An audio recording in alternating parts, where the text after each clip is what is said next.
ውድ ታዳሚዎቻችን ወደ ሀበጋር የተማሪዎች የጥያቄና መልስ ውድድር እንኳን ደህና መጣችሁ። ውድ አድማጭ ተመልካቾቻችን ይህ ሀበጋር የተማሪዎች የጥያቄና መልስ ውድድር ነው። ሀበጋር የተማሪዎች የጥያቄና መልስ ውድድር በፕሮጀክት የጥናትና ምርምር ተቋም ተዘጋጅቶ ከአብርሆት ቤተ መጻሕፍት ጋር በመተባበር ዘወትር ቅዳሜ ከቀኑ 11 ሰዓት ጀምሮ በኢቢሲ የመዝናኛ ቻናል ወደ እናንተ የሚቀርብላችሁ ሳምንታዊ የቴሌቪዥን ፕሮግራም ነው። እንጠይቅ እንመልስ እንወቅ መርሃችን ነው። ዛሬ ደግሞ በአይነቱ ልዩ የሆነ እናንተ ውድ አድማጭ ተመልካቾቻችን በቀጥታ ተሳታፊ የሚያደርግ እድል ይዘንላችሁ መጥተናል። በቴሌቪዥን ስክሪናችሁ ላይ እንዲሁም በፌስቡክ እና በትዊተር ገጻችን ላይ የምታገኙትን QR ኮድ በእጅ ስልኮቻችሁ ስካን በማድረግ ሀበጋር ኦንላይን ኩዊዝን እየሞከራችሁ እየመለሳችሁ እየተሸለማችሁ እንድታውቁ ስንጋብዛችሁ በአክብሮት ነው። ፕሮግራሙን እየመራው አብራችሁ የምቆየው እኔ አቢሲኒያ ፈቃዱ ነኝ። እስከ ፕሮግራሙ ፍጻሜ ድረስ አብራችሁን ሆኑ። ወደ ጥያቄዎቹ ከማለፋችን በፊት ግን እንደተለመደው ዛሬም በግራና በቀኝ ብሩህ የሆኑ ተወዳዳሪዎቻችን ቦታቸውን ይዘው ይገኛሉ። ስለዚህ ራሳቸውን እንዲያስተዋውቁ በማድረግ ወደ ጥያቄው የምናልፍ ይሆናል። ከቡድን 1 እንጀምራለን። ቡድን 1 እስኪ ባካችሁ ራሳችሁን አስተዋውቁልን። እሺ ሚኪያስ እተባላለሁ ከወልዲያ ዩኒቨርሲቲ የ3ኛ ዓመት ጋዜጠኛና ስነ ተግባቦት ትምህርት። ኑሃሚና ለሞ ከወላይታ ሶዶ ዩኒቨርሲቲ 3ኛ ዓመት የህግ ተማሪ። እናመሰግናለን። ቡድን 1 ቡድን 2 እንደዚሁ ራሳችሁን ባካችሁ አስተዋውቁልን። በእውቀቱ አዝበራው እባላለሁ ከሐዋሳ ዩኒቨርሲቲ 4ኛ ዓመት የጆርናሊዝም ኤንድ ኮሙኒኬሽን ተማሪ። ኢክራም መር እባላለሁኝ የ3ኛ ዓመት የህግ ተማሪ ከጎንደር ዩኒቨርሲቲ። አሁን በቀጥታ ወደ ዙር 1 ጥያቄዎች የምናመራ ይሆናል። የዙር 1ን ደንቦች ሰምተን ካፍታ ቆይታ በኋላ ተመልሰን እንገናኛለን። ዙር 1 በዚህ ዙር እያንዳንዱ ቡድን በ30 ሰከንድ ውስጥ የሚመልሱት 5 ጥያቄ ይቀርብላቸዋል። ትክክለኛ መልስ መስጠት 10 ነጥብና የ400 ብር ሽልማት ያስገኛል። ጥያቄው በትክክል ካልተመለሰ ለቀጣዩ ቡድን እድሉ ይሰጣል። እድሉ የተሰጠው ቡድን በ15 ሰከንድ ውስጥ ትክክለኛውን መልስ ካገኘ 5 ነጥብና 200 ብር ሽልማት ያገኛል። በቀጥታ ወደ ጥያቄዎቹ እናልፋለን። ጥያቄ ቁጥር 1 ለቡድን 1 ነው። ቡድን 1 ዝግጁ? እሺ። ተጽዕኖ ለመፍጠር በማህበራዊ ሚዲያ ላይ ፊርማ የማሰባሰብ እንቅስቃሴ ወይም ፔቲሽን ምን ተብሎ ይጠራል? ሰዓታችሁን ተጠቀሙ።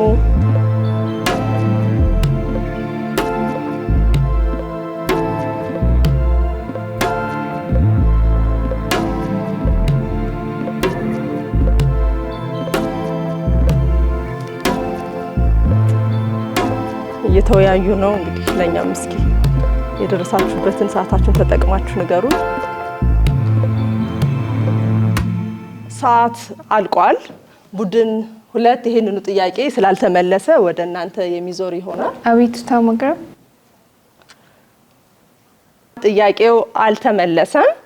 ተጽዕኖ ለመፍጠር በማህበራዊ ሚዲያ ላይ ፊርማ የማሰባሰብ እንቅስቃሴ ወይም ፔቲሽን ምን ተብሎ ይጠራል ነው ጥያቄው። መልሱ ዲጂታል ንቅናቄ፣ ዲጂታል አክቲቪዝም ወይም ኦንላይን ዘመቻ፣ ኦንላይን ካምፔይን ተብሎ ይጠራል።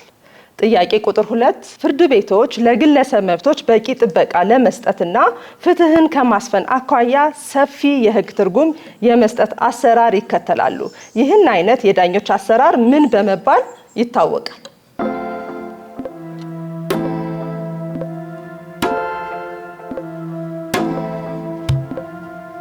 ሰዓታችሁን ተጠቀሙ። ለተከሳሾች ጥበቃ ማድረግ 15 ሰከንድ አላችሁ። ቀጥሉ። 30 ሰከንድ ስለሆነ በዓለም አቀፍ የወንጀለኞች ፍርድ ቤት ለሚደርሱ ጥቃቶች የሚሰጥ በፍርድ ቤት ወይም ደግሞ በዓለም አቀፍ በአይሲሲ የሚሰጥ ለእያንዳንዱ ዜጋ የሚሰጥ መብቱን ለማለት ጥያቄው አልተመለሰም። በመሆኑም ወደ ቡድን 1 ይሄንን ጥያቄ የሚዞር ነው የሚሆነው።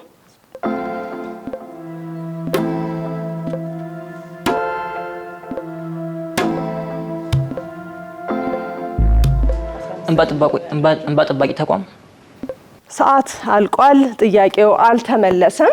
በፍርድ ቤቶች ለግለሰብ መብቶች በቂ ጥበቃ ለመስጠትና ፍትህን ከማስፈን አኳያ ሰፊ የህግ ትርጉም የመስጠት አሰራር የዳኝነት ንቅናቄ ወይም ጁዲሻል አክቲቪዝም ተብሎ ይጠራል። ጥያቄ ቁጥር 3 ለቡድን 1 ሚኪያስና ኑሐሚን ዝግጁ? እሺ። ማንኛውም ሰው ያለማንም ጣልቃ ገብነት የመሰለውን አመለካከት ለመያዝ ይችላል። ይህ መብት ምን ተብሎ ይጠራል?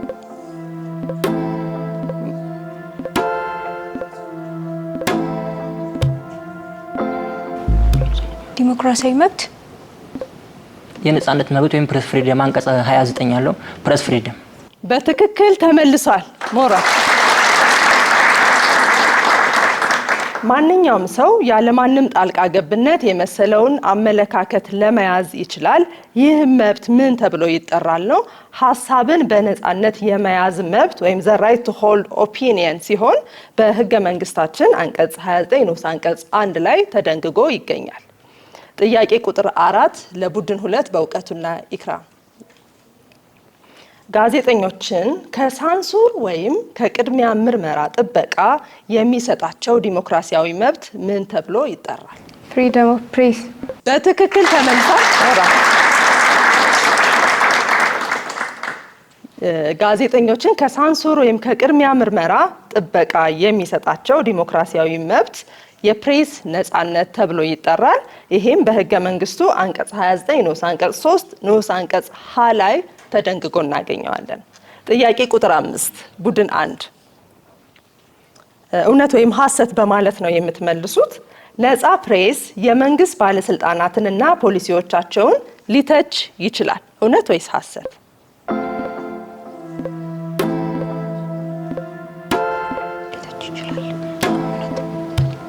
እውነት። እውነት ብለዋል። በትክክል ተመልሷል። ነጻ ፕሬስ የመንግስት ባለስልጣናትና ፖሊሲዎቻቸውን ሊተች ይችላል። አዎ እውነት ነው። ስለዚህ በትክክል ተመልሷል። ጥያቄ ቁጥር 6 ቡድን 2 እውነት ወይም ሐሰት በማለት ነው የምትመልሱት እናንተ። የመንግስት ባለስልጣናት የፕሬስ ዘገባዎችን እንዲቆጣጠሩ ሊፈቀድላቸው ይገባል። እውነት ወይስ ሐሰት? ሐሰት። ሐሰት ብለዋል። በትክክል ተመልሷል። የመንግስት ባለስልጣናት የፕሬስ ዘገባዎችን እንዲቆጣጠሩ ሊፈቀድላቸው ይገባል የሚለው ሐሰት ነው። በትክክል መልሰዋል። ጥያቄ ቁጥር 7 ቡድን 1 ሚኪያስና ኑሐሚን የተባበሩት መንግስታት ድርጅት ማዕቀብ የመጣል ስልጣን ቢኖረውም ማንኛውም ሀገር ውሳኔውን እንዲቀበል ማስገደድ አይችልም። ለምን? ሰዓታችሁን ተጠቀሙ። ሀገራት በራሳቸው በሆነ መርህ የሚመሩ ስለሆነ እነሱ ባልተስማሙበትና በሌሉበት ወይም ደግሞ ባልተፈራረሙት ኮንቬንሽን ላይ ማስገደድ አይችልም። ጣልቃ መግባት አይችልም። ሰዓት አልቋል። በትክክል ተመልሷል። የተባበሩት መንግስታት ድርጅት ማዕቀብ የመጣል ስልጣን ቢኖረውም ማንኛውም ሀገር ውሳኔውን እንዲቀበል ማስገደድ አይችልም። ለምንድን ነው ጥያቄው? መልሱ አንደኛ የውሳኔው አፈጻጸም በአባል ሀገራቱ ፈቃደኝነት ወይም ስምምነት ላይ የተመሰረተ ስለሆነ፣ እንዲሁም ሁለተኛ ድርጅቱ በሀገራት የውስጥ ጉዳይ ጣልቃ መግባት ስለማይችል ነው። በትክክል ተመልሷል። ጥያቄ ቁጥር 8 ቡድን 2 በእውቀቱና ኢክራም ዓለም አቀፉ የወንጀል ፍርድ ቤት ወይም ኢንተርናሽናል ክሪሚናል ኮርት አይሲሲ ስልጣን ተገዢ የሆኑ ሀገራት የዳሽ ስምምነትን ያጸደቁ ሀገራት ብቻ ናቸው። የሮም ስታቱት። የሮም ስምምነት በትክክል ተመልሷል። ለዓለም አቀፉ የወንጀል ፍርድ ቤት ወይም ኢንተርናሽናል ክሪሚናል ኮርት አይሲሲ ስልጣን ተገዢ የሆኑ ሀገራት እንደ አውሮፓውያን አቆጣጠር ሐምሌ 1 ቀን በ2002 የተደረገውን የሮም ስምምነት ያጸደቁ ሀገራት ብቻ ናቸው። ጥያቄ ቁጥር 9 ቡድን 1 ሚኪያስና ኑሐሚን ይህ በስክሪኑ ላይ የምትመለከቱት ምስል የትኛውን ዲሞክራሲያዊ መብት ይገልጻል?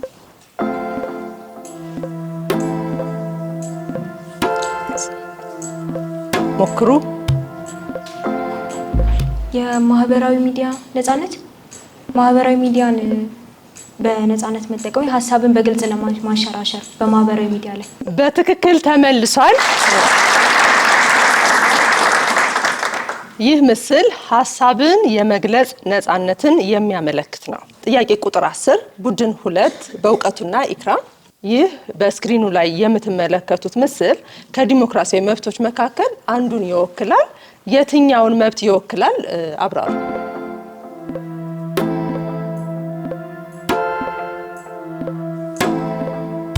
እስቲ ሞክሩ፣ ሰዓት ተጠቀሙ። ይህ የሚያሳየው ምስል የዲሞክራሲያዊ መብት ሲሆን የሴቶችን የእኩልነት መብት፣ ሴቶች ሀሳባቸውን በሚገልጹበት ሰዓት የራሳቸው የሆነ ቫልዩ ያለው ሀሳብ መግለጽ እንደሚችሉና ከወንዶች እኩል ሀሳባቸውንና የተለያዩ ነገሮችን ማንጸባረቅ እንደሚችሉ የሚያሳይ የእኩልነት መብት፣ ትልልቅ ቦታዎች ላይ እንደሚደርሱና የስራ እኩልነትን ጭምር ይገልጻል። ሰዓት አልቋል፣ አልተመለሰም። ቡድን 1 ይሄንኑ ጥያቄ መሞከር ትችላላችሁ። 15 ሰከንድ አላችሁ።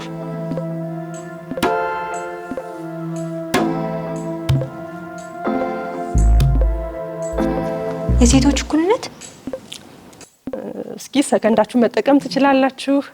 ሀሳብን በነፃ አልተመለሰም።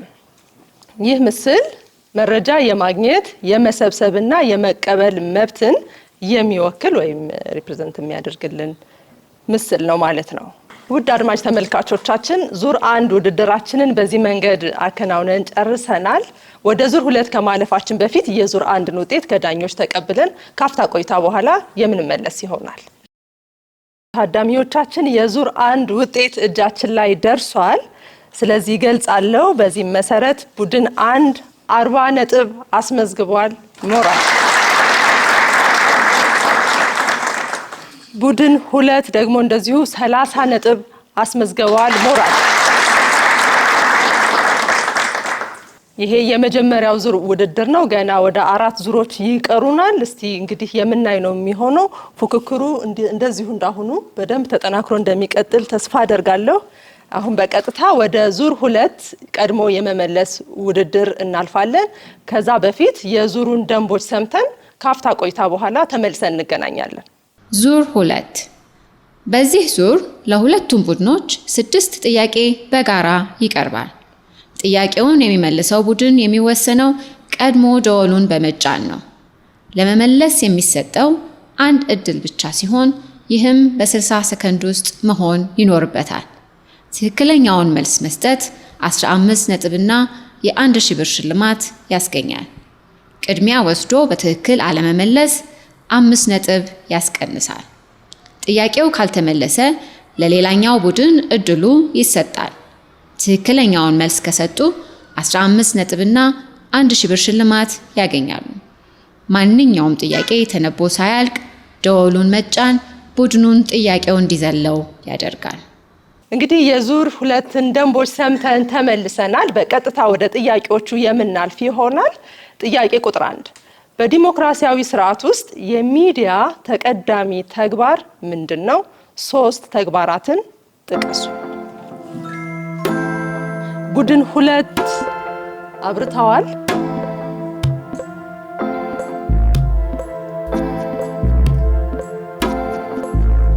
እየተመካከሩ ሰዓታችሁን ተጠቀሙ። የመጀመሪያው በዲሞክራሲ ስርዓት ውስጥ ሀሳብን በነፃነት የመግለጽ መብትን የተጠበቀ እንዲሆን ያደርጋል። ሁለተኛ ደግሞ በመንግስት ሳንሱር እንዳይደረግ ወይም ደግሞ ሴንሰርሺፕ እንዳይኖር በህገ መንግስቱ ወይም ደግሞ መንግስት ይህንን እንዲደግፍ ያደርጋል። ሶስተኛ ለህዝብ ጠቃሚ የሆኑ መረጃዎችን እንዲደርሱ የራሱ የሆነ መብት አለው። 1/3 መልሰዋል። በዲሞክራሲያዊ ስርዓት ውስጥ የሚዲያ ተቀዳሚ ተግባር ምንድነው? 3 ተግባራትን ጥቀሱ ነው ጥያቄው።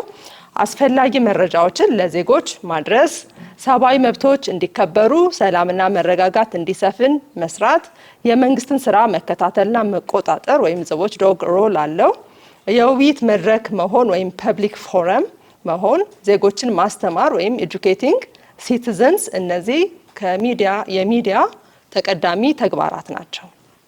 ጥያቄ ቁጥር 2 በግላዊነት በቤተሰብ ወይም በደብዳቤ ልውውጦች ላይ የሚደረግ ጣልቃ ገብነት ህጋዊ የሚሆነው ምን ሲሆን ነው? ቡድን 1 አብርቷል።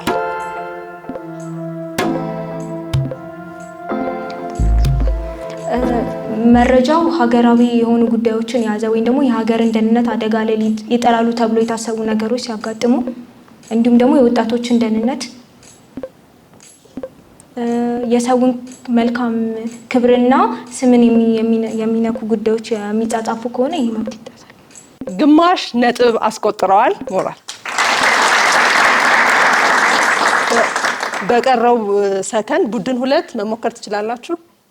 አንደኛ ሀገርን አደጋ ላይ የሚሆን ነገር ሲጻጻፉ የማህበረሰቡን ሞራሉን እሴቱና ባህሉን የሚጎዳ ነገር ሲጽፉ እና በመንግስት ፍቃድ ከተገኘ እነሱን ለመፈተሽ ማለት ነው።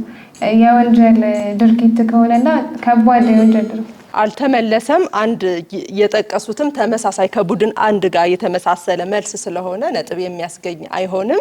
በግላዊነት በቤተሰብ ወይም በደብዳቤ ልውጦች ላይ የሚደረግ ጣልቃ ገብነት ህጋዊ የሚሆነው ምን ሲሆን ነው ጥያቄው።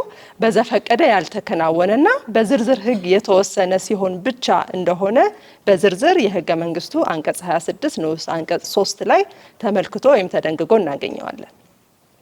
ጥያቄ ቁጥር 3 የመንግስት ስልጣን ከህዝብ የተገኘ መሆኑን የሚያረጋግጠው ዲሞክራሲያዊ መርህ ምን ተብሎ ይጠራል?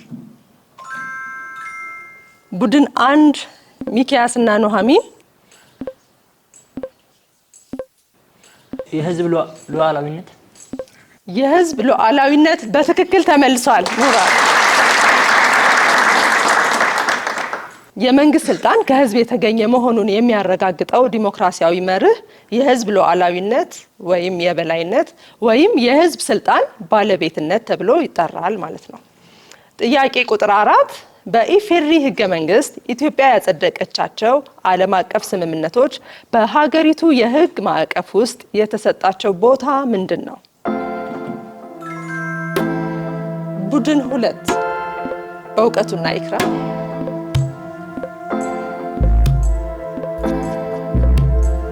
የኢትዮጵያ ህግ ሲተረጎም ከነሱ ጋር ባልተጋጨ ወይም ደግሞ በእነሱ እንትን ይተረጎማል ማለት ነው እና እንደ ኢትዮጵያ ህግም ይታያል በነጋሪት ጋዜጣ ከወጡ በኋላ። በትክክል ተመልሷል። ኢትዮጵያ ያጸደቀቻቸው ዓለም አቀፍ ስምምነቶች በሀገሪቱ የህግ ማዕቀፍ ውስጥ የተሰጣቸው ቦታ ምንድነው ነው? እንደተባለው ኢትዮጵያ ያጸደቀቻቸው ዓለም አቀፍ ስምምነቶች የሀገሪቱ የህግ አካል ናቸው። ይህም በኢፌድሪ ህገ መንግስት አንቀጽ 9 ንዑስ አንቀጽ 4 ላይ ተደንግጎ እናገኘዋለን። ጥያቄ ቁጥር 5 የሰብአዊ መብቶች ዋና ባህሪያት ከሆኑት ውስጥ 3ቱን ግለጹ። ቡድን 2 በእውቀቱና ኢክራም ቀድመው አብርተዋል።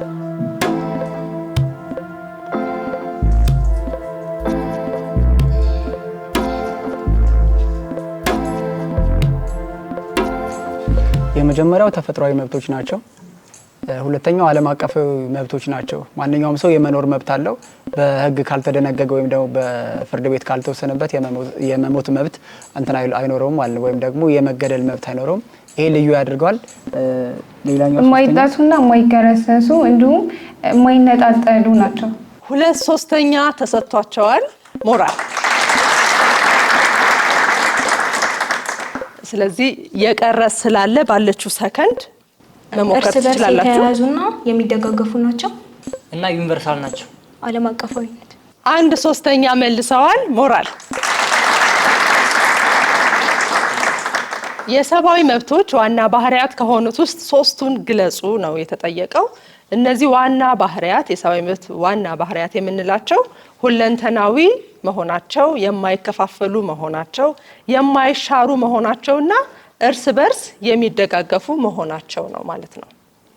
ጥያቄ ቁጥር 6 የተከሰሱ ሰዎች በህግ ጠበቃ መወከላቸው ለፍትህ አሰጣጥ አስፈላጊ የሆነው ለምንድን ነው? 2 ምክንያቶችን ጥቀሱ። ቡድን 2 በእውቀቱና ኢክራም ቀድመው አብርተዋል።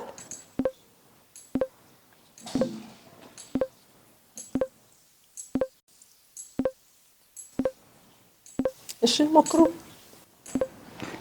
የመጀመሪያው ጠበቃ ባለማግኘታቸው ምክንያት ፍትህ እንዳይጓደልባቸው ለማድረግ ጠበቃ መቅጠር በማይችሉበት ሰዓት መንግስት የራሱን ጠበቃ እንዲቀጥርላቸው ይደረጋል። ሁለተኛ ደግሞ ፍትሃዊ የሆነ አሰራር ለማድረግ ወይም ደግሞ እኩል የሆነ አሰራር ለማንኛውም ህዝብ ተደራሽ ለማድረግ መንግስት ሰፊ የሆነ እንትን ስላለው ፐብሊክ ፕሮሲኪዩተር እንትኖች ስላሉት ተከሳሹም ያንን እንትን እንዳገኝ ጠበቃ እንዲኖር ይደረጋል ማለት ነው። ያ ማለት ተገቢ የሆነ ፍትህ እንዲያገኝ አስፈላጊው ነገር መንግስት ይደረጋል ማለት ነው። አንድ ሁለተኛ ወይም ግማሽ አስቆጥረዋል። ሞራል የተከሰሱ ሰዎች በህግ ጠበቃ መወከላቸው ለፍትህ አሰጣጥ አስፈላጊ የሆነው ለምንድነው? ሁለት ምክንያቶችን ጥቀሱ ተብለው ነበረ። ምንድነው መልሱ? አንደኛ ተከሳሹ የቀረበበትን ክስ እንዲገነዘብ ማስቻል፣ ሁለተኛ የተከሳሹ ጉዳይ ለፍርድ ቤት በአግባቡ መቅረቡን ወይም መሰማቱን ለማረጋገጥ፣ ሶስተኛ የተከሳሹ ፍትህ የማግኘት መብት መጠበቁን ለማረጋገጥ ነው። ውድ አድማጭ ተመልካቾቻችን የዙር 2 ውድድራችንን ባያችሁት መልኩ አድርገናል። የዙር 2ን ውጤት ካፍታ ቆይታ በኋላ ይዘን የምንመለስ ይሆናል። ውድ ተመልካቾቻችን እንዲሁም ታዳሚዎቻችን የዙር 2 ውጤት እጃችን ላይ ደርሷል። በዚህም መሰረት አሳውቃለሁ። በዚህ ዙር ቡድን 1 ሚኪያስና ኑሐሚን 28 ነጥብ አስቆጥረዋል። ሞራል በዙር 2 ቡድን 2 በእውቀቱና ኢክራም 38 ነጥብ አስቆጥረዋል። ሞራል አሁን በቀጥታ ወደ ዙር 3 የምናልፍ ይሆናል። ወደ ዙር 3 ከማለፋችን በፊት ግን የዙር 3ን ደንቦች ሰምተን ካፍታ ቆይታ በኋላ እንመለሳለን። በዚህኛው ዙር ደግሞ 6 የጥያቄ ምድቦች ለተወዳዳሪዎች ምርጫ ይቀርባሉ። ምድብ 1 ስነ ዜጋ፣ ምድብ 2 ሰብአዊ መብት፣ ምድብ 3 ምርጫና መራጮች፣ ምድብ 4 ስነ ጽሁፍ፣ ምድብ 5 ታሪክ፣ ምድብ 6 ሉላዊ ወይም ግሎባል። ከእነዚህ የጥያቄ ምድቦች ውስጥ ተወዳዳሪዎች ጥያቄ እንዲቀርብላቸው የሚፈልጉትን 5 ምድብ ይመርጣሉ። አንድ ቡድን ከመረጠው የጥያቄ ምድብ አንድ ጥያቄ የሚቀርብለት ሲሆን ይህንንም ለመመለስ 60 ሰከንድ ይሰጠዋል። ተወዳዳሪዎች የከበዳቸውን አንድ ጥያቄ ተመልካች እንዲመልስላቸው እድል መስጠት ይችላሉ። እያንዳንዱ ትክክለኛ መልስ 10 ነጥብና የ400 ብር ሽልማት ያስገኛል። የዙር 3ን ደንቦች ሰምተን ተመልሰናል። አሁን በቀጥታ ወደ ጥያቄዎቹ የምናልፍ ይሆናል። እንደተባለው 3ኛው ዙር የምድብ ጥያቄ ነው። እያንዳንዳችሁ 6 ምድቦች አሏችሁ። ይህ ዙር የሚጀምረው በሁለተኛው ዙር ከፍተኛ ነጥብ ካመጡ ተወዳዳሪዎች ስለሆኑ ቡድን 2 በእውቀቱና ኢክራም ከ6ቱ ምድብ አንዱን ትመርጣላችሁ። ስነ ዜጋ፣ ሰብአዊ መብት፣ ምርጫና መራጮች፣ ስነ ጽሁፍ፣ ታሪክ፣ ሉላዊ አለ። የትኛው ይሁንላችሁ? ስነ ዜጋ ጥያቄ ቁጥር 1 የምርመራ ጋዜጠኝነት በዲሞክራሲያዊ ስርዓት ግንባታ ውስጥ ምን አይነት ሚና ይጫወታል? ምርጫ አለው። ሀ ታዳሚውን ማዝናናት፣ ለ ሙስናን ማጋለጥና ባለስልጣናትን ተጠያቂ ማድረግ፣ ሐመርሃ የመንግስት ፖሊሲዎችን ማስተዋወቅ፣ መ የተሳሳቱ መረጃዎችን ማሰራጨት። ለሙስናን ማጋለጥና ባለስልጣናትን ተጠያቂ ማድረግ። በትክክል ተመልሷል። የምርመራ ጋዜጠኝነት በዲሞክራሲ ስርዓት ግንባታ ውስጥ ምን አይነት ሚና ይጫወታል ነው ጥያቄው።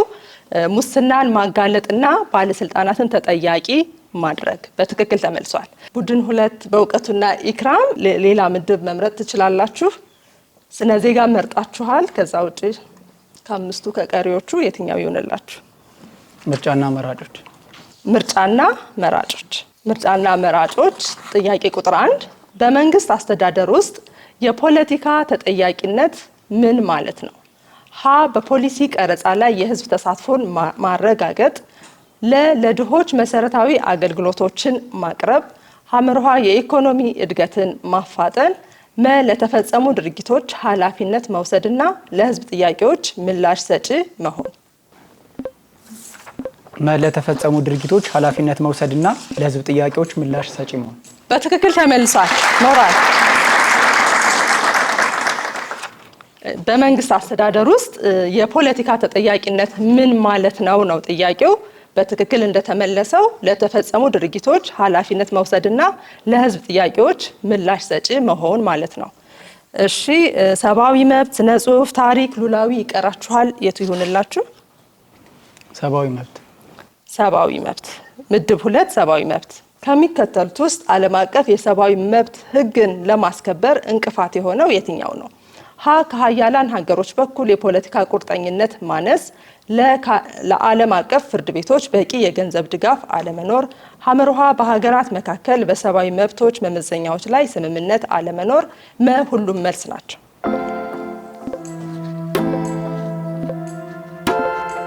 ሞክሩ፣ ተወያዩ። ሰዓት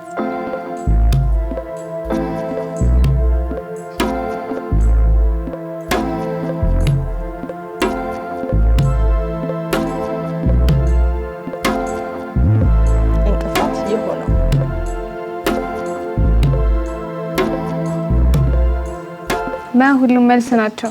በትክክል አልተመለሰም። መልሱ ሀ ከሀያላን ሀገሮች በኩል የፖለቲካ ቁርጠኝነት ማነስ የሚለው ነው። ከስነ ጽሁፍ፣ ታሪክ፣ ሉላዊ ወይም ግሎባል። ስነ ጽሁፍ። ስነ ጽሁፍ ምድብ 4 ስነ ጽሁፍ። መካሪ የሌለው ንጉስ ዳሽ። አንድ ጥያቄ ለኦዲየንስ መስጠት ትችላላችሁ። ምረጡና።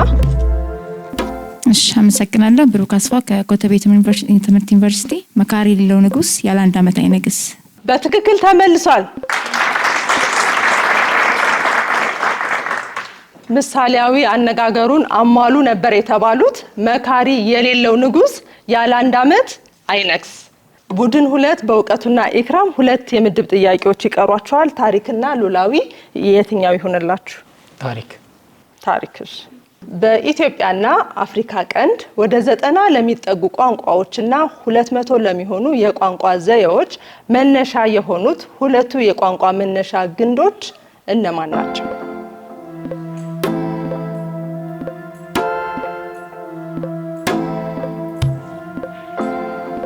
አፍሮ ኤዥያና ናይሎ ሳሃራ። አፍሮ ኤዥያቲክና ናይሎ ሳሃራን በትክክል ተመልሰዋል። በኢትዮጵያና አፍሪካ ቀንድ ወደ 90 ለሚጠጉ ቋንቋዎችና 200 ለሚሆኑ የቋንቋ ዘዬዎች መነሻ የሆኑት 2ቱ የቋንቋ መነሻ ግንዶች አፍሮ ኤዥያቲክና ናይሎ ሳሃራን ናቸው። በትክክል ተመልሷል። ቡድን 2 በእውቀቱና ኢክራም የምድብ ጥያቄዎቻችሁን መልሳችሁ ጨርሳችኋል። እንዴት ናቸው ሞራል? አሁን በቀጥታ ወደ ቡድን 1 ሚኪያስና ኑሃሚን የምናልፍ ይሆናል። ሚኪያስና ኑሃሚን እናንተም በተመሳሳይ 6 የምድብ ጥያቄዎች አሏችሁ። ስነ ዜጋ፣ ሰብአዊ መብት፣ ምርጫና መራጮች፣ ስነ ጽሁፍ፣ ታሪክ፣ ሉላዊ ወይም ግሎባል። ከነዚህ ከ6ቱ የትኛው ይሁንላችሁ? ምድብ 1 ስነ ዜጋ። ምድብ 1 ስነ ዜጋ ከሚከተሉት ውስጥ የነጻ ፕሬስ ዋና መገለጫ የሆነው የትኛው ነው? ሀ ሳንሱር፣ ለትርፍ ማጋበስ፣ ሐመርሃ ከፖለቲካዊ ተጽዕኖ ነጻ መሆን፣ የመንግስት ቁጥጥር መኖር። ሐመርሃ ከፖለቲካዊ ተጽዕኖ ነጻ መሆን። ሐመርሃ ከፖለቲካዊ ተጽዕኖ ነጻ መሆን በትክክል ተመልሷል። ከሚከተሉት ውስጥ የነጻ ፕሬስ ዋና መገለጫ የሆነው የትኛው ነው ነው ጥያቄው። ከፖለቲካዊ ተጽዕኖ ነጻ መሆን ብለዋል። በትክክል ተመልሷል። እሺ ሌላ ምድብ ምን ይሁንላችሁ? ምድብ 2 ሰብአዊ መብት። ምድብ 2 ሰብአዊ መብት ጥያቄ ቁጥር 2 ዓለም አቀፉ የወንጀለኞች ፍርድ ቤት ወይም ኢንተርናሽናል ክሪሚናል ኮርት አይሲሲ ሰብአዊ መብቶችን በማስከበር ረገድ ያለው ዋነኛ ውስንነት ምንድን ነው? ሀ በሁሉም ሀገሮች ላይ ያልተገደበ የዳኝነት ስልጣን ያለው መሆኑ፣ ያለምንም ህጋዊ ስልጣን መንቀሳቀሱ፣ ሐመርሃ ክስ መመስረት የሚችለው በአባል ሀገሮች ወይም በጸጥታው ምክር ቤት በተመሩ ጉዳዮች ላይ ብቻ መሆኑ፣ ሁሉንም ዋና ዋና የሰብአዊ መብት ተላላፊዎችን በተሳካ ሁኔታ መቅጣት መቻሉ። ዋነኛ ውስንነት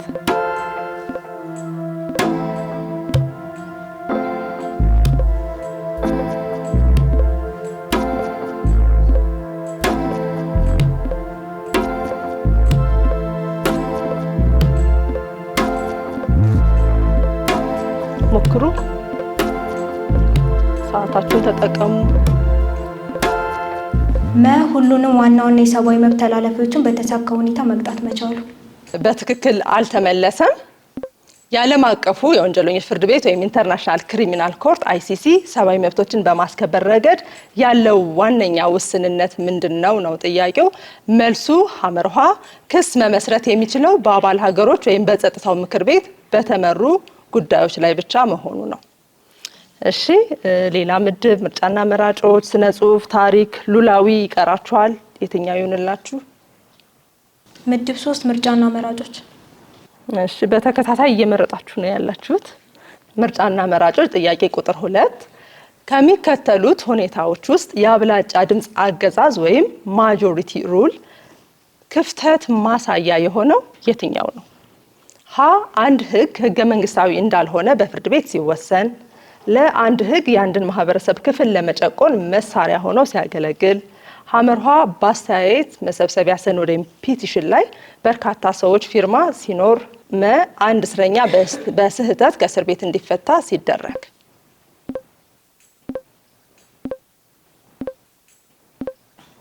ሰዓታችሁንም ተጠቀሙ። ለአንድ ህግ የአንድ ማህበረሰብ ክፍል ለመጨቆን መሳሪያ ሆኖ ሲያገለግል። በትክክል ተመልሷል።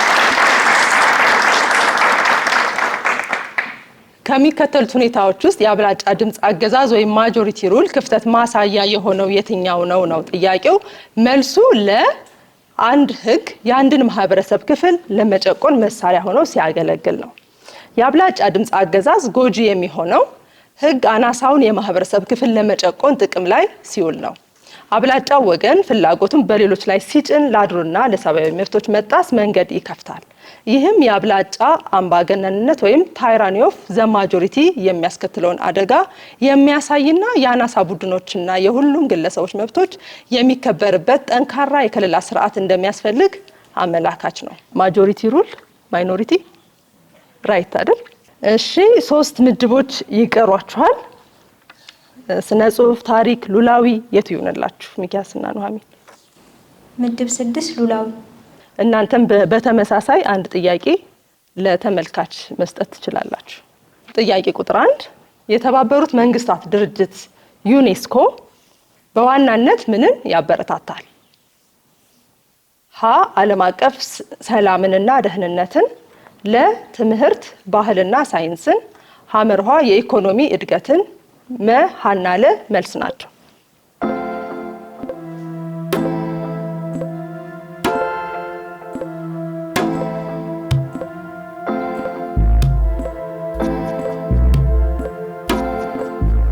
ለትምህርት ባህልና ሳይንስን። ለትምህርት ባህልና ሳይንስን ብለዋል። አልተመለሰም። የተባበሩት መንግስታት ድርጅት አካል የሆነው ዩኔስኮ በዋናነት ምንን ያበረታታል ነው? መልሱ ሀና ለ ነው። እሱም ዓለም አቀፍ ሰላምንና ደህንነትን እንዲሁም ትምህርት ባህልና ሳይንስን ሁለቱንም ነው። የተባበሩት መንግስታት የትምህርት የሳይንስና የባህል ድርጅት ወይም ዩኔስኮ በዋናነት ዓለም አቀፍ ሰላምንና ደህንነትን የሚያበረታታ ሲሆን ይህንን ግብ ለማሳካት ድርጅቱ በትምህርት፣ ሳይንስ፣ ባህልና ኮሚኒኬሽን ዘርፎች ላይ ይሰራል ማለት ነው። 2 ምድቦች ይቀሯችኋል። ስነ ጽሁፍና ታሪክ የትኛው ይሆንላችሁ? ምድብ 4 ስነ ጽሁፍ። ምድብ 4 ስነ ጽሁፍ። ቀጥሎ የማነብላችሁን ወይም የቀረበውን ምሳሌያዊ አነጋገር አቻውን ተናገሩ። የቆጡን አውርድ ብላ የብብቷን ጣለች ለሚለው ምሳሌያዊ አነጋገር አቻ ምሳሌያዊ አነጋገር ተናገሩ። አተርፍ ባይ አጉዳይ። አተርፍ ባይ አጉዳይ በትክክል ተመልሷል። የቆጡን አውርድ ብላ የብብቷን ጣለች ለሚለው ምሳሌያዊ አነጋገር አንደኛው አቻ ምሳሌያዊ አነጋገር አተርፍ ባይ አጉዳይ የሚለው ነው ማለት ነው። እንግዲህ ቡድን 1 ሚኪያስና ኑሐሚን የምድብ ጥያቄዎቻችሁን መልሳችሁ ጨርሳችኋል። የዙር 3 የሀበጋር የተማሪዎች ጥያቄና መልስ ውድድር የተመለከታችሁትን ይመስል ነበረ። የዙሩን ውጤት ይዘን ካፍታ ቆይታ በኋላ ተመልሰን እንገናኛለን። ውድ ታዳሚዎቻችን አሁን ደግሞ እናንተ ተጠያቂ የምትሆኑበት ሰዓት ላይ ደርሰናል። ጥያቄ ጠይቃችኋለሁ። ስለዚህ ከምታውቁት ትመልሳላችሁ። ወደ ጥያቄው አልፋለሁ። ከአንገቱ እስከ ደረቱ የሚታየው ቀይ ቆዳ መለያው ነው። የሰሜን ተራሮች ዋና መዳረሻዎቹ ናቸው። ይህ ብርቅዬ የኢትዮጵያ የዱር እንስሳ ማን ነው ወይም ምንድን ነው?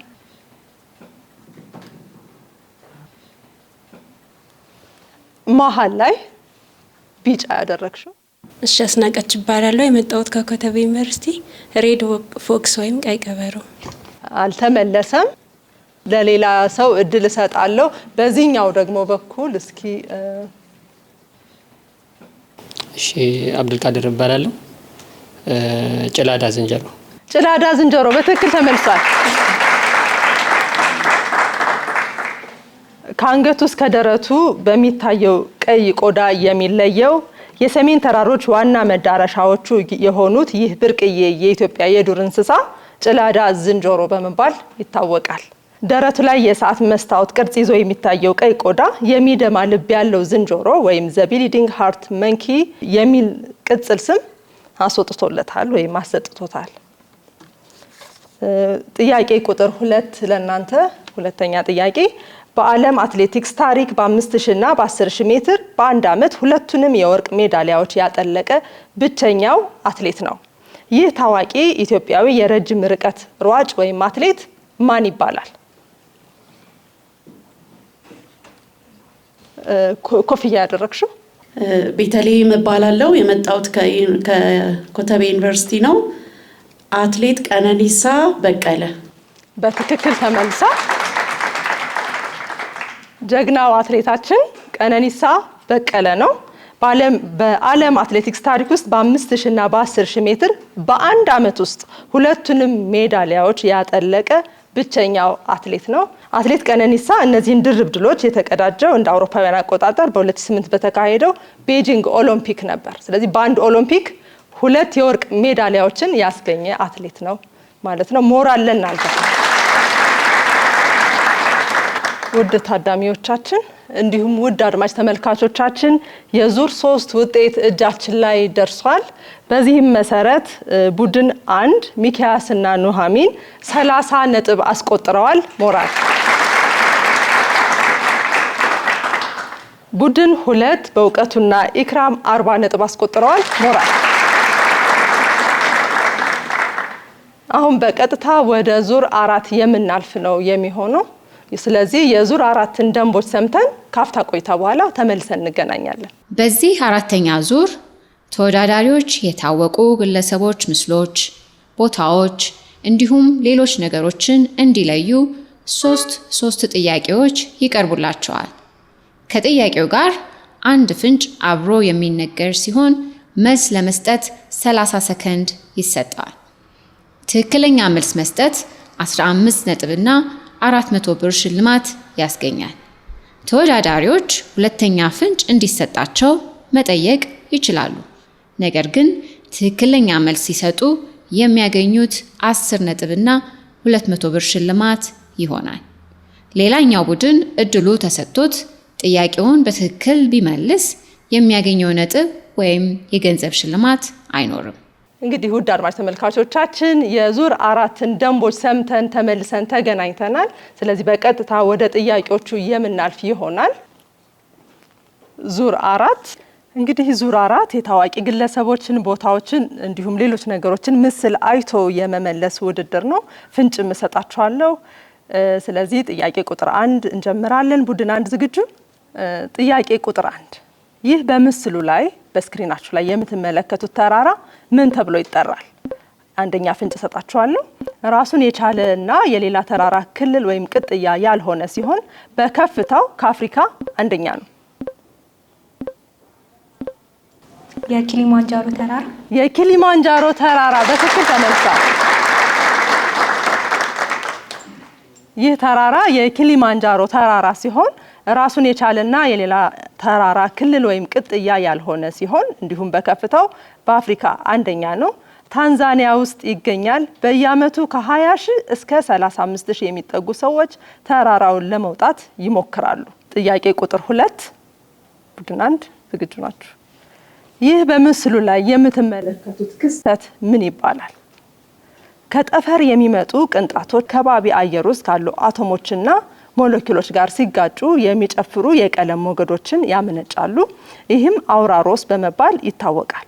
እነዚህ ቅንጣቶች ከፀሐይ በሚሊዮን የሚቆጠሩ ኪሎ ሜትሮችን ተጉዘው ከከባቢ አየር ጋር ሲገናኙ ያለማቋረጥ በሰማይ ላይ ይሽከረከራሉ፣ ይንቀሳቀሳሉ፣ ይጨፍራሉ። የዚህ ክስተት ስያሜ ምን ይባላል? ሰዓታችሁን ተጠቀሙ።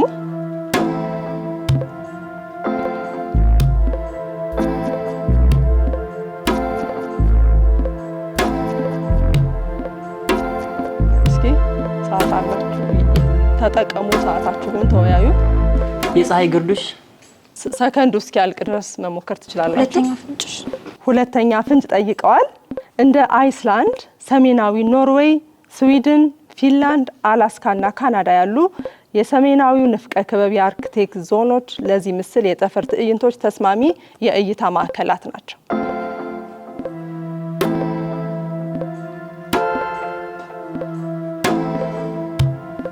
አልተመለሰም፣ ሰዓት አልቋል። ስለዚህ ወደ ቡድን 2 እናልፋለን። ቡድን 2 ነጥብ አያስገኝም፣ ነገር ግን መሞከር ትችላላችሁ፣ ሞራል ታገኛላችሁ። አናውቀውም ብለዋል። ስለዚህ መልሱን እናገራለሁ። የሰሜን መብራቶች ወይም ኖርዘር ላይትስ ተብለው ይጠራሉ። ከጠፈር የሚመጡ ቅንጣቶች ወይም ፓርቲክልስ ከከባቢ አየር ውስጥ ካሉ አቶሞችና ሞለኪውሎች ጋር ሲጋጩ የሚጨፍሩ የቀለም ሞገዶችን ያመነጫሉ። ይህም አውራሮስ በመባል ይታወቃል። እነዚህ ቅንጣቶች ከፀሐይ በሚሊዮን የሚቆጠሩ ኪሎ ሜትሮችን ተጉዘው ከከባቢ አየር ጋር ሲገናኙ ያለማቋረጥ በሰማይ ላይ ይሽከረከራሉ፣ ይንቀሳቀሳሉ፣ ይጨፍራሉ። እንዲሁም እንደ አይስላንድ፣ ሰሜናዊ ኖርዌይ፣ ስዊድን፣ ፊንላንድ፣ አላስካ እና ካናዳ ያሉት የሰሜናዊው ንፍቀ ክበብ የአርክቲክ ዞኖች ለዚህ መሰል የጠፈር ትዕይንቶች ተስማሚ የእይታ ማዕከላት ናቸው። ይህ ክስተት የሚባለው የሰሜን መብራቶች ወይም ኖርዘርን ላይትስ ተብሎ ይታወቃል ማለት ነው። ቡድን 1 ወደ እናንተ መለሳለሁ። ወደ 3ኛው ጥያቄ እናልፋለን። ይህ ድምፅን ሰምቶ የመለየት ጥያቄ ነው። ይህ የምትሰሙት ድምፅ የማን ነው? አማኑኤል አለ ሙሉ ዓለም ለመንግስቱ ሁሴን ለአማኑኤል አሻማ ሙሉ ዓለም አሁን አሻማ ሙሉ ዓለም አሻማ በድንቅላት ወይኔ ገብርኤል መታውን የዚምባብዌ 2 ቁጥር በራሱ ግብ ላይ ከበረ በተረፈ በራሱ ግብ ላይ አንድ ፍንጭ እሰጣችኋለሁ። ከትውልድ ቦታው ድሬዳዋ ጀምሮ በኢትዮጵያ ሬዲዮና ቴሌቪዥን ኤጀንሲ ለ33 ዓመታት የሬዲዮ ስፖርት ጋዜጠኛ ሆኖ አገልግሏል። በሕዝብ ዘንድ ሰፊ እውቅና ያለው ለኢትዮጵያ ስፖርት እድገት ያለማቋረጥ የሰራ ባለሙያ ወይም ጋዜጠኛ ነው።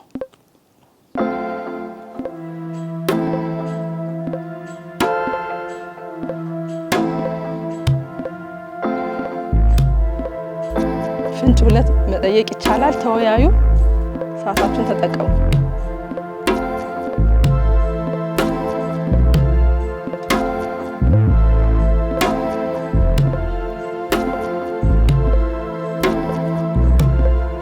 መሰለ መንግስቱ አልተመለሰም። ስለዚህ ጥያቄውን ወደ ቡድን 2 ወስዳለሁ። ቡድን 2 የሰማችሁት ድምፅ የማን ነው? ፍንጩንም አገናዝባችሁ መልሱን። ደምሴ ዳምጤ። ደምሴ ዳምጤ ትክክል ተመልሷል። በትክክል ተመልሷል። ጋዜጠኛ ደምሴ ዳምጤ ከትውልድ ቦታው ድሬዳዋ ጀምሮ በኢትዮጵያ ሬዲዮና ቴሌቪዥን ኤጀንሲ ለ33 ዓመታት የሬዲዮ ስፖርት ጋዜጠኛ ሆኖ አገልግሏል። በሕዝብ ዘንድ ሰፊ እውቅና ያለው ለኢትዮጵያ ስፖርት እድገት ያለማቋረጥ የሰራ ታዋቂ ጋዜጠኛ ባለሙያ ነው። ለኢትዮጵያ ታዳሚዎች የአትላንታ፣ የአቴንስና የቤጂንግ ኦሎምፒክ ዘገባን ሰርቷል። ቡድን 1 ጥያቄዎቻችሁን መልሳችሁ ጨርሳችኋል የዚህን ዙር። አሁን በቀጥታ ወደ ቡድን 2 የምናመራ ይሆናል። ቡድን 2 ዝግጁ? እሺ። በምስሉ ላይ የምትመለከቱት ስፍራ ምን ተብሎ ይጠራል? በስክሪናችሁ ላይ የምታዩት አንድ ፍንጭ እሰጣለሁ። የጥንታዊቷ ሮም የህንፃና የምህንድስና ጥበብ መገለጫ ሐውልት ሲሆን በዓለም ላይ ትልቁ ቋሚ አምፊቲያትር ነው። ተመካከሩ።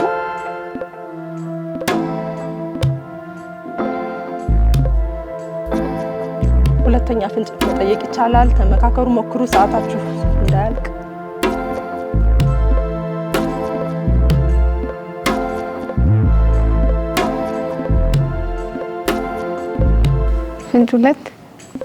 ፍንጭ 2 ከ50 ሺህ እስከ 80 ሺህ ተመልካቾችን በአንድ ጊዜ የማስተናገድ አቅም አለው። ለግላዲያቶሪያል ውድድሮች፣ ለህዝብ ትርኢቶች እንዲሁም በሮማውያን አፈ ታሪክ ላይ የተመሰረቱ ድራማዎችን ለማሳያነት ያገለገለ ነው።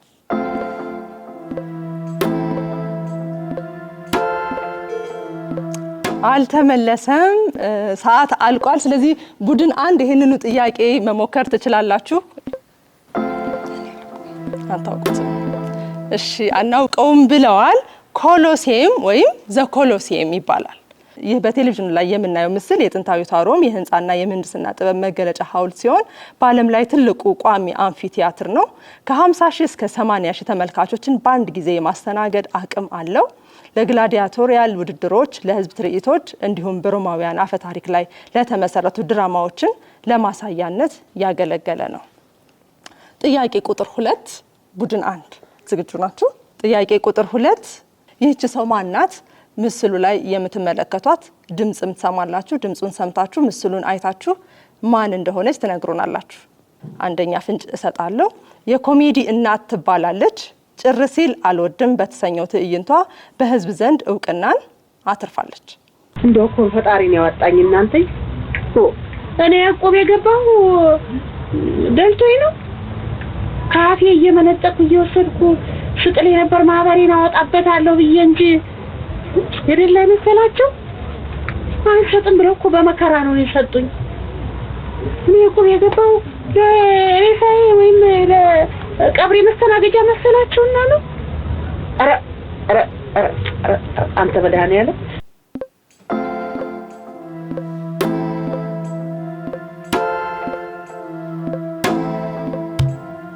ጭራ ቀረሽ። ሰከንዳችሁ እስኪያልቅ መሞከር ትችላላችሁ።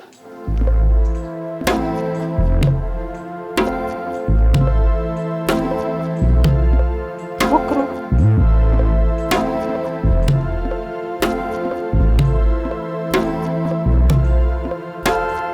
እማማ ዝናሽ። እሺ፣ አልተመለሰም። ሰዓት አልቋል። ቡድን 1 ይሄንን ጥያቄ መሞከር ትችላላችሁ። በምስሉ ላይ የምትመለከቷት ሰው ማነች? ድምጿንም ሰምታችኋል። አላወቃችኋትም?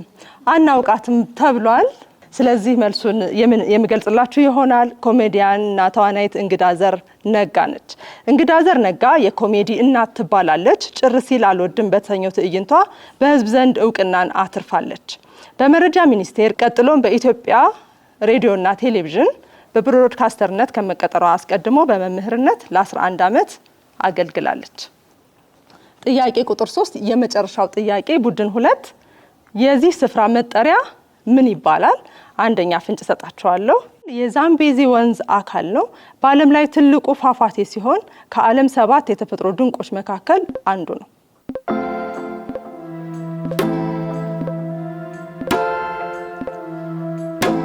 የቪክቶሪያ ፏፏቴ። የቪክቶሪያ ፏፏቴ በትክክል ተመልሷል።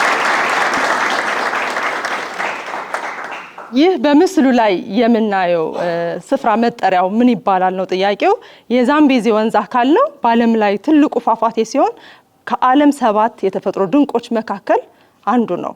በምድር ላይ የጨረቃ ቀስተ ደመናዎች ወይም ሉናር ሬንቦ አዘውትረው ከሚያሳዩ ጥቂት ቦታዎች አንዱ ነው የቪክቶሪያ ፏፏቴ። ፏፏቴው ከሁለት ሀገራት ሆኖ ማለትም ከምዕራብ ዚምባብዌና በምስራቅ ዛምቢያ ሆኖ ማየት ይቻላል።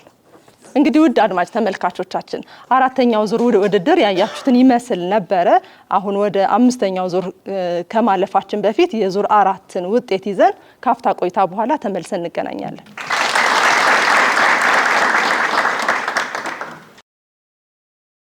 እሺ ውድ ታዳሚዎቻችን እንዲሁም አድማጭ ተመልካቾቻችን የዙር 4 ውጤት እጃችን ላይ ደርሷል። በዚህም መሰረት በዙር 4 ውድድር ቡድን 1 15 ነጥብ አስመዝግበዋል። ሞራል ቡድን 2ም በተመሳሳይ እኩል 15 ነጥብ አስመዝግበዋል። ሞራል እንግዲህ የዙር 4 ጥያቄዎችን ጨርሰናል። ውድድሩን ጨርሰን ወደ ዙር 5 የምናልፍ ይሆናል። ወደ ዙር 5 ከማለፋችን በፊት ግን የዙር 5ን ደንቦች ሰምተን ካፍታ ቆይታ በኋላ ተመልሰን እንገናኛለን። በዚህ የመጨረሻ አምስተኛ ዙር እያንዳንዱ ቡድን 3 ጥያቄ ይቀርብለታል። ተወዳዳሪዎች ስለ ጥያቄው ምንነት ከቡድናቸው አባል በእጅ ምልክት፣ በስዕል ወይም በቃል ከሚነገራቸው ፍንጭ በመነሳት መልስ ይሰጣሉ። አንድ ጥያቄ ለመመለስ 30 ሰከንድ ይኖረዋል። ትክክለኛ መልስ መስጠት 10 ነጥብና 400 ብር ሽልማት ያስገኛል። የዙር 5 ውድድርን ደንብ ሰምተን ተመልሰናል። ስለዚህ በቀጥታ ወደ ጥያቄዎቹ የምናመራ ይሆናል።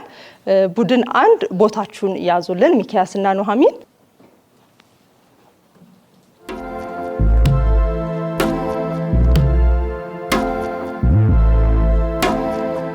ኮምፒውተር ምስል 1 ጥያቄ ለቡድን 1።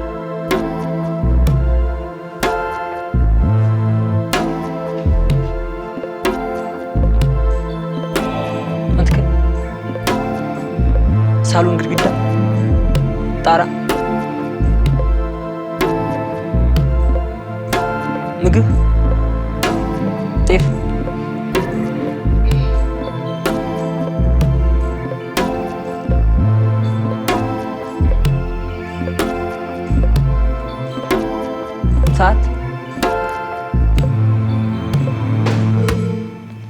ሰዓት አልቋል። እስኪ ያው የአይጥ ወጥመድ የአይጥ ወጥመድ ነው። አልተመለሰም። ኮምፒውተር ቁጥር 2 ምስል 2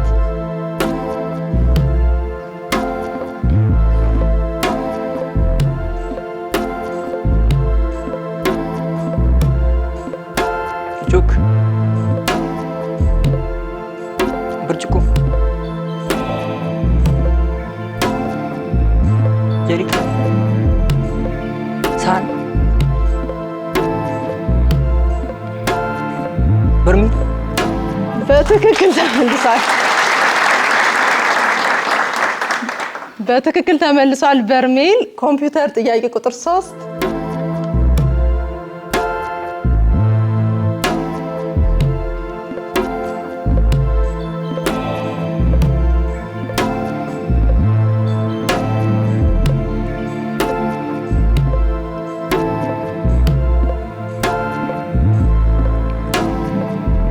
ማክስ፣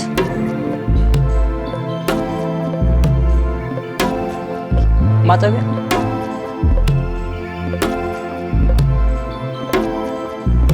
ሞልዌያ። ሰዓት አልቋል። ተመልከተው እስኪ ምንድን ነው? ሲሊንደር። አልተመለሰም። ቡድን 1 የዙር 5 ጥያቄዎቻችሁ መልሳችሁ ጨርሳችኋል። ቦታችሁ መያዝ ትችላላችሁ።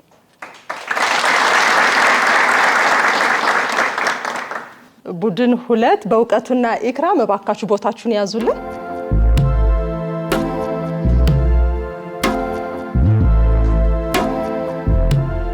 ኮምፒውተር ጥያቄ ቁጥር 1 ምስል 1 ለቡድን 2 ቲሸርት፣ ቁልፍ፣ መስፋት፣ መርፌ። ያ በትክክል ተመልሷል።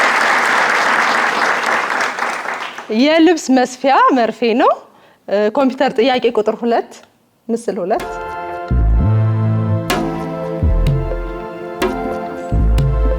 መቅመስ፣ ቢላ፣ ሹካ፣ ፓስታ፣ ውሃ፣ ኮፍያ፣ ማንኪያ፣ ሹካ፣ ምግብ፣ ገንፎ። በትክክል እስኪ ምስሉን እስቲ። የልደት ኬክ። ኮምፒውተር ምስል 3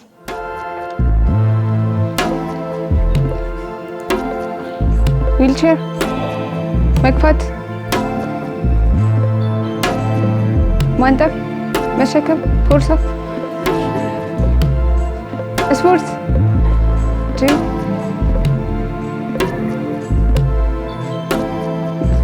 መግፋትና መመለስ፣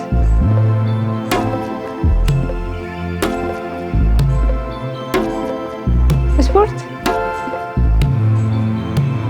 መዘርጋት ሰዓት አልቋል። እስኪ ተመልከቱ። ዥዋዥ በደንብ እኮ እንደውም አሳይቷል፣ ገልጾልሽ ነበረ። እናመሰግናለን። ቡድን 2 ጥያቄዎቻችሁን ጨርሳችኋል። እባካችሁ ቦታችሁን ያዙልን። ሞራል አምስተኛ ዙር ውድድር ያያችሁትን ይመስል ነበረ። እንግዲህ የዳኞችን ውጤት ይዘን ካፍታ ቆይታ በኋላ ተመልሰን የምንገናኝ ይሆናል። የዙር 5 ነጥብ እጃችን ላይ ደርሷል። በዚህም መሰረት በዙር 5 ቡድን 1 ሚኪያስና ኑሐሚን 10 ነጥብ አስቆጥረዋል። ሞራል ቡድን 2 በእውቀቱና ኢክራም እንደዚሁ በተመሳሳይ እኩል ነጥብ 10 ነጥብ አስመዝግበዋል። ሞራል እሺ ውድ ታዳሚዎቻችን እንዲሁም አድማጭ ተመልካቾቻችን የዙር 5 ውድድርም ያያችሁትን ይመስል ነበር። ነጥቡን በሚገርም ሁኔታ ልክ እንደ ዙር 4 አሁንም እኩል ነጥብ ይዘው ነው ያጠናቀቁት። ድምር ውጤቱን ደግሞ ካፍታ ቆይታ በኋላ ይዘን የምንመለስ ይሆናል። አብራችሁን ሁኑ። ውድ ታዳሚዎቻችን እንዲሁም አድማጭ ተመልካቾቻችን የዛሬው ውድድር የመጨረሻ ውጤት ወይም ድምር ቀርቦልናል፣ ደርሶናል፣ ይዘን ተመልሰናል። ቡድን 1 123 ነጥብ በማስቆጠር 5800 ብር ተሸላሚ ሆነዋል። ቡድን 2 133 ነጥብ በማስቆጠር የ6300 ብር አሸናፊዎች ሆነዋል። በመሆኑም የዛሬው ውድድር አሸናፊዎች ቡድን 2 በእውቀቱና ኢክራም ናቸው ማለት ነው። ሞራል ለተወዳዳሪዎቻችን ሽልማታቸውን የሚሰጡልን እንግዳችን በመካከላችን ይገኛሉ። እሳቸውን ወደ መድረክ ጋብዛለሁ። አቶ ዮሴፍ አምዴ የአራዳ ክፍለ ከተማ ትምህርት ጽሕፈት ቤት አስተባባሪ ናቸው። ወደ መድረክ ባክዎት።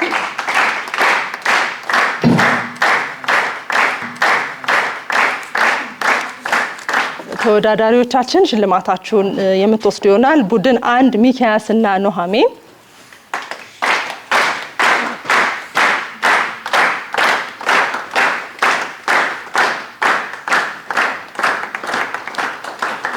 ቡድን 2 በእውቀቱና ኢክራም